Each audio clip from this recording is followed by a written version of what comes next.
लक्ष्मीं जातवेदो म आवह तां मा आवह जातवेदो लक्ष्मीं मनपगामिनीं यस्यां हिरण्यं विन्देयं गामश्वं पुरुषानहम् अश्वपूर्वां व्रतमध्यां हस्तिनादप्रमोदिनी श्रियं देवीमुपह्वये श्रीर्मा देवी जुष्टां कांसोऽस्मितां हिरण्यप्राकारां मार्दां ज्वलन्तीं तृप्तां तर्पयन्तीं पद्मे स्थितां पद्मवर्णां तामिहोपह्वये श्रियं चन्द्रां प्रभासां यशसा ज्वलन्तीं श्रियं लोके देवजुष्टामुदारां तां पद्मिनीं शरणं प्रपद्ये अलक्ष्मीर्मे नश्यतां त्वां वृणे आदित्यवर्णे तपसोऽधिजातो वनस्पतिस्तव वृक्षोऽथ बिल्वः तस्य फलानि तपसा नुदन्तु या अन्तरायाश्च बाह्या अलक्ष्मीः उपैतु मां देवसखः कीर्तिश्च मणिना सह प्रादुर्भूतोऽस्मि राष्ट्रेऽस्मिन् कीर्तिमृद्धिं ददातु मे क्षुत्पिपासामलां ज्येष्ठामलक्ष्मीं नाश्याम्यहम् अभूतिम् असमृद्धिं च सर्वां निर्णोद्मे गृहात् गन्धद्वारां दुराधर्षां नित्यपुष्टां करीषिणीम् ईश्वरीं सर्वभूतानां तामिहोपह्वये श्रियं मनसः कामाकूतिं वाचः सत्यमशीमहि पशूनां रूपमन्नस्य मयि श्रियः श्रयतां यशः कर्दमेन प्रजाभूता मयि सम्भव कर्दम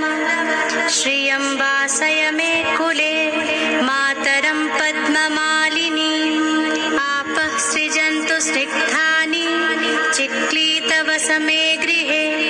निच देवीं मातरं श्रियं वासय मे कुले आर्द्रां पुष्करिणीं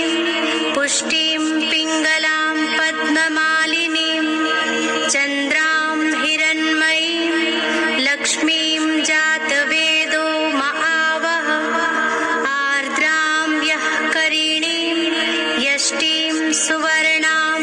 हेममालिनीं सूर्यां हिरण्मयीं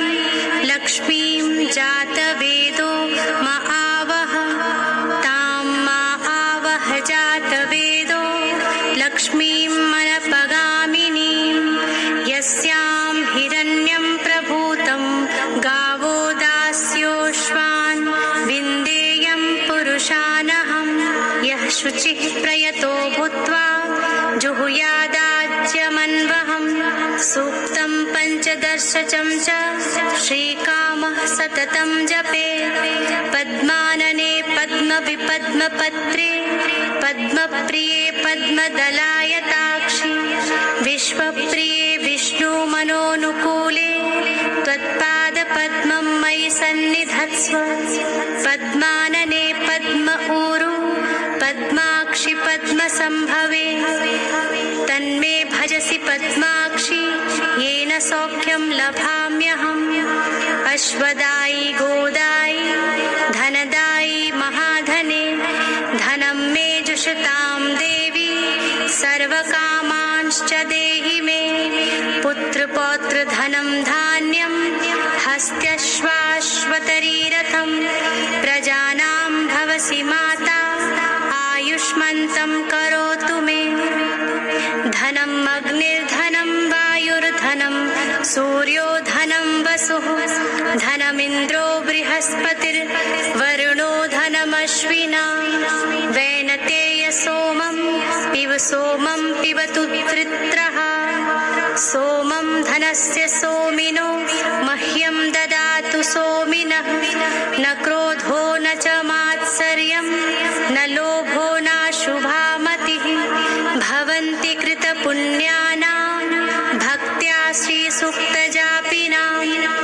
सरसिजनिलये सरोजहस्ते धवलतरांशुकगन्धमाल्यशोभे भगवति हरिवल्लभे मनोज्ञे त्रिभुवनभूतकरी प्रसीद मह्यम् विष्णुपत्नीं क्षमां देवीं माधवीं माधवप्रियां लक्ष्मीं प्रियसखीं भूमिं नमामच्युतवल्लभां महालक्ष्म्यै च विद्महे विष्णुपत्न्यै च धीमहि तन्नो लक्ष्मीः प्रचोदयात् आनन्दः कर्दमः श्रीदश्चिक्लीत इति विश्रुताः ऋषयः श्रियः पुत्राश्च श्रीर्देवीर्देवतामताः ऋणरोगादिदारिद्र्य पापक्षुदमृत्यवः भयशोकमनस्तापा नश्यन्तु मम सर्वदा